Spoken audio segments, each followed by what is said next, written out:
Today we're looking at 1-8 three-dimensional figures. You probably don't need to take notes over any of this. So identify three-dimensional figures. All that we need to know is that it's a polyhedron. Each of the flat surfaces on the polyhedron is called a face. The segments are the edges, and then the points where the edges meet are called a vertex. All right. So different kinds of polyhedrons. We have prisms. This is a polyhedron with parallel congruent faces called bases, connected by parallelogram faces. And then pyramids, which is a polyhedron that has a polygonal base and 3 or more triangular faces that meet at a common vertex. Again, with those, I think that you probably know what a prism and a pyramid is, so you wouldn't need to copy that, but you do need to know it. Non-polyhedrons or not polyhedrons would be cylinders, cones, and spheres. Again, that's not that we don't know what they are. Again, a solid with bases that are circles is a cylinder. Base, a single base of a circle is a cone, and then a sphere would be like a ball or something like that.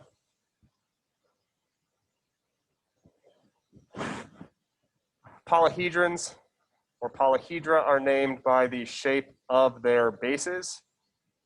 So we have triangular prism. It's a prism with a triangular base.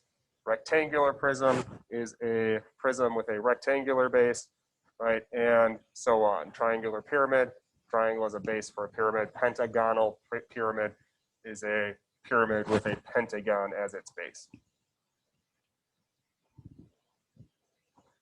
Platonic solids. So these are regular polyhedron. They're named Platonic off of Plato, who spent quite a bit of time looking at these figures and using these figures. If you are a board game player, you may notice them as the shapes of the different die that are used in different games, not just board games. So tetrahedron, tetra is 4, that's a 4-sided with equilateral triangular faces. Cube, also called a hexahedron. There's that word hexa that I couldn't think of yesterday, right? Hexa for 6, 6-sided. Octahedron, 8-sided. Dodecahedron, dodeca is 12, right? So you have deca, which is 10, and do, which is 2. 2 plus 10 is 12. And icosahedron, which is 20 sides. In general, you don't need to know those names, but they are, again, the regular solids that we have. All right, looking at a few problems. Determine whether the solid is a polyhedron. So we'll just do both of these kind of out of order here as we talk about it. So the first, is it a polyhedron? Yes. Oh, we'll just stay with it. Name, identify the solid. It is a pentagonal prism. It's a prism that has pentagons as the bases. Here and in the homework, the only part that you need to do is to name the bases. This is a lot of writing for not a lot of output for it. There's not a lot we get back for this. So we'll name the 2 bases. So one of our bases is pentagon, and we'll short it to pent.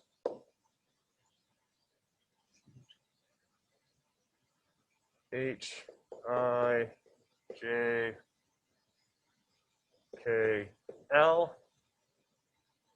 And the other would be pentagon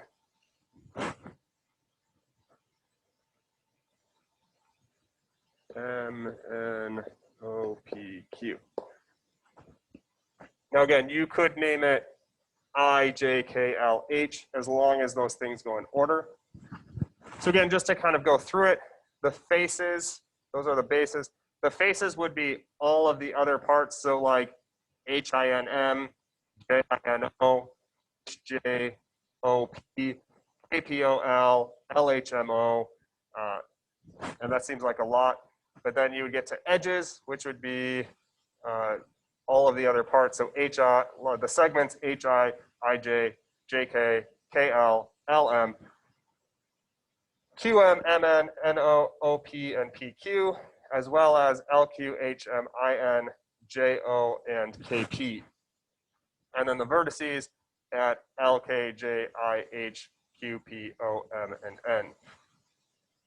You don't need to do all of those, just name the bases. Second one, is this a polyhedron? The answer is no, right? It is not. This is a cylinder.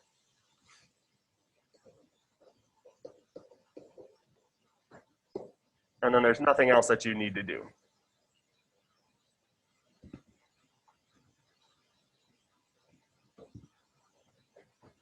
You don't need to write these down. I'm going to give you a sheet that can be handed out that has these on it for today.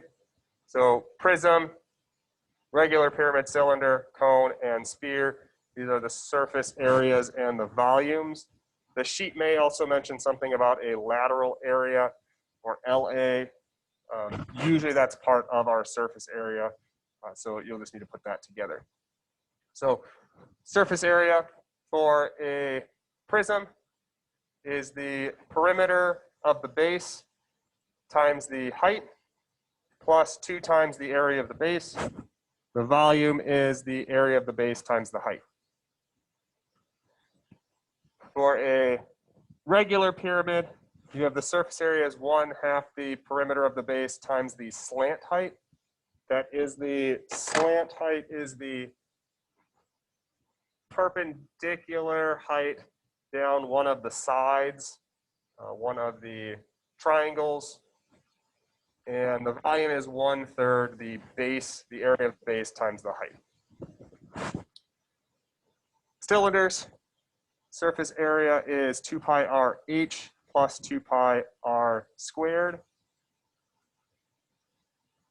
And that is the area of the bases, the 2 bases, and the area of the lateral side.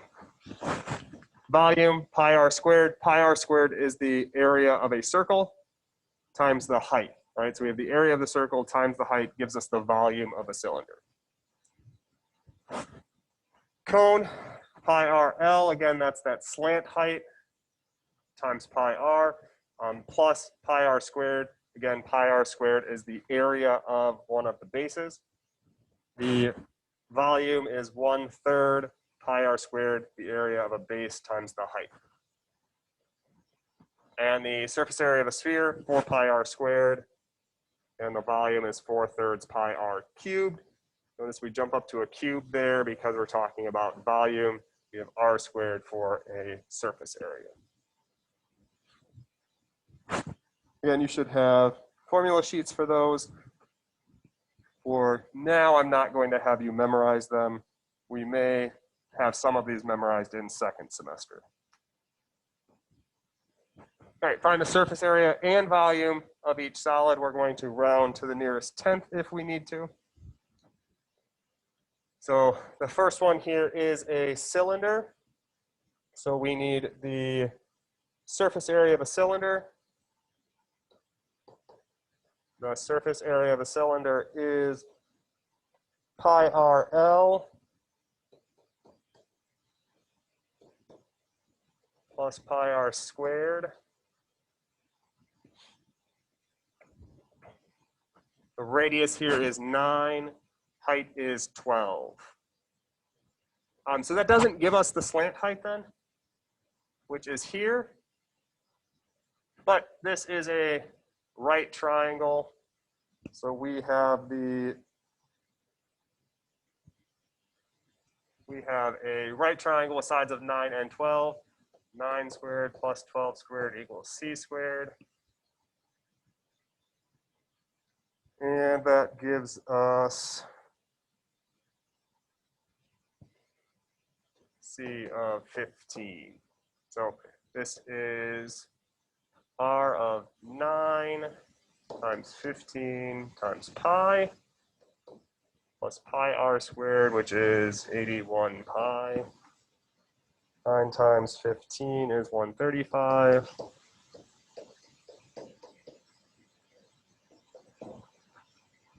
And when we add those together, we get 216 pi.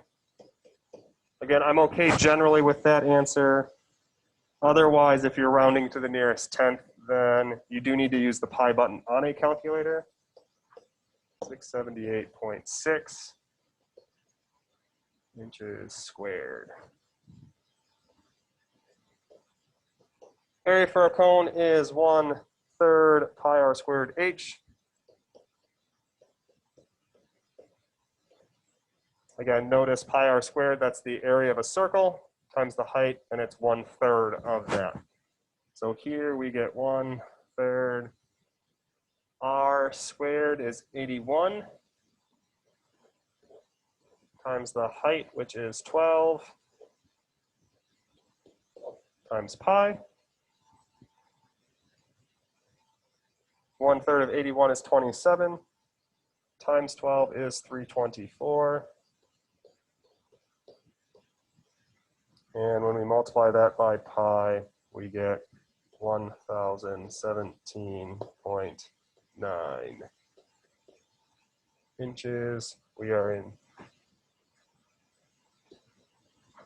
volume, which I said area, I apologize. Volume. All right, the next one, the toughest part here would be that this is a rectangular prism. That makes it difficult to decide what the bases should be. In this one, that doesn't matter because we're just finding surface area. I was thinking of second semester where sometimes we have to find the lateral area. So surface area for a rectangular prism is PH plus 2B.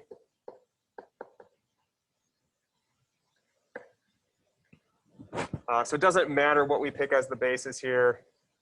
It is the perimeter times the height. Again, we can pick whatever we want. I'm going to pick here. That's 31 and 31, which is 62, times a height of 17, plus the area of the base. Well, there's two of them, so 2 times 15 times 16.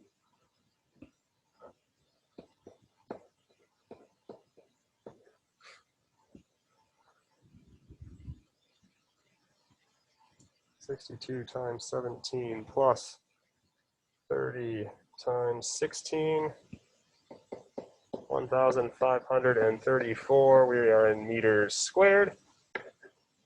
Our volume is just 15 times 16 times 17.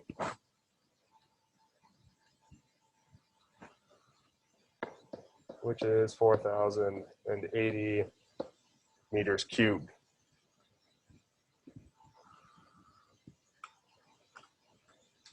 And lastly, we're looking for the surface area and volume of a cylinder.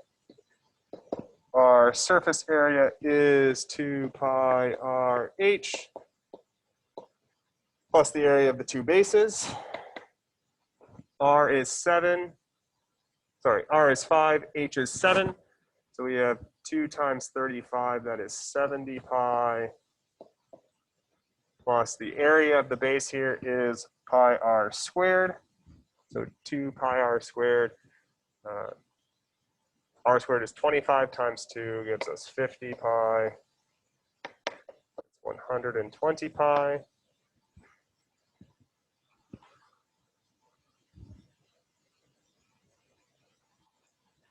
Which is about 376. Oops. Is actually about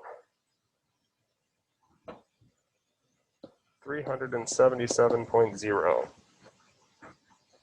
centimeters squared. And our volume, pi r squared h.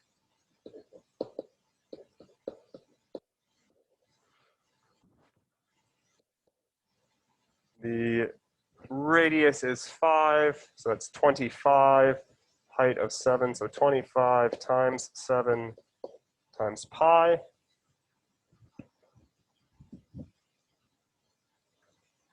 We get 175 pi.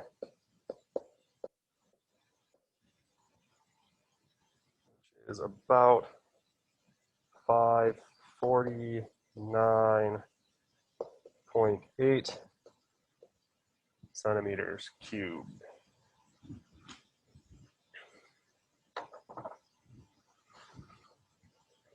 Homework for tomorrow, along with the one that was due today. Page 80, 6 to 11, 13 to 16, 19 to 23, 37, 45, and 46.